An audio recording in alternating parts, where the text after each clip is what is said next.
আওয়ামী লীগের শাসনামলে যে দাম্ভিকতা ছিল আওয়ামী লীগের তারই পুনরাবৃত্তি করতে চাচ্ছে। সাবেক এমপি ওমর ফারুক চৌধুরীর আমলকে মনে করিয়ে দেয়, দল থেকে বহিষ্কারের দাবি জানাচ্ছি।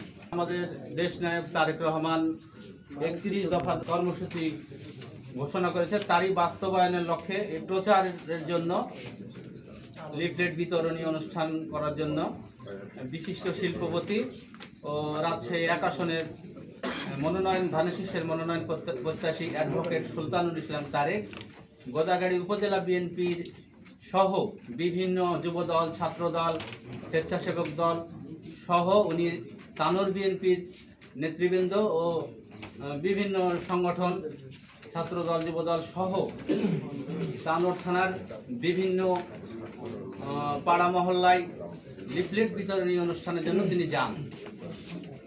গত 15ই ডিসেম্বর আনুমানিক বৈকাল 3 ঘটিকার সময় ওখানে উপস্থিত হলে সাবেক মেয়র মিজানুর রহমান মিজান, রাজশাহী জেলা বিএনপির সদস্য, ওনার ভগ্নিপতি সাবেক কৃষক লীগের তানোর পৌর কৃষক লীগের সাধারণ সম্পাদক হাবিবুর রহমান হাবিবের নেতৃত্বে তানোর পৌর বিএনপির সাবেক সাংগঠনিক সম্পাদক তোফাজ্জল হোসেন তোফা ও যুব নেতা জোবা সহ 8-10 জন সন্ত্রাসী কায়দায় লাঠি, বাঁশ, ইট নিয়ে আমাদের সকলের পরে অতর্কিত হামলা চালায়, লিফলেট বিতরণ অনুষ্ঠানে বাধা প্রদান করে।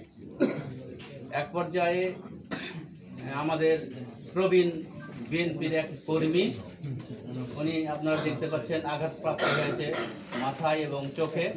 উনি তানোর পৌরসভা যুব দলের 4 নম্বর ওয়ার্ডের সভাপতি বজলুর রহমান বজলুর পিতা, তানোর গোদাগাড়ির মনোনয়ন প্রত্যাশী সুলতানুল ইসলাম তারেক ভাইয়ের ইটের আঘাতে তার পায়ে আঘাতপ্রাপ্ত হন। পরবর্তীতে উনি রাজশাহী মেডিকেল কলেজ হাসপাতালে চিকিৎসা নেন।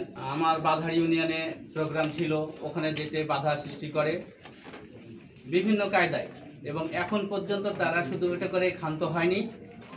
যারা এই লিফলেট বিতরণী অনুষ্ঠানে ছিল তারা নামের তালিকা তৈরি করছে এবং যাকে যেখানে রাস্তাঘাটে একা পেলে তারা অতর্কিতভাবে হামলা চালাচ্ছে। তারই ফলশ্রুতি হিসাবে এই সংবাদ সম্মেলন, প্রতিবাদ সভা।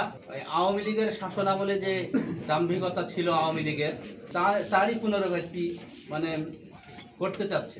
সোমবার 16ই ডিসেম্বর আনুমানিক সকাল 10টায় আজিজুর রহমান অন্তরকে একা পেলে যুবনেতা যুবা হামলা করে।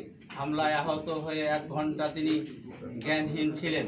পরবর্তীতে ফয়সাল মণ্ডল মিঠুনকে আনুমানিক বিকাল 3 ঘটিকায় শহীদুল ইসলাম শহীদ ও তরিকুল ইসলাম তারিক মারধর করে, যা পূর্ববর্তী শাসনামল সাবেক এমপি ওমর ফারুক চৌধুরীর আমলকে মনে করিয়ে দেয়।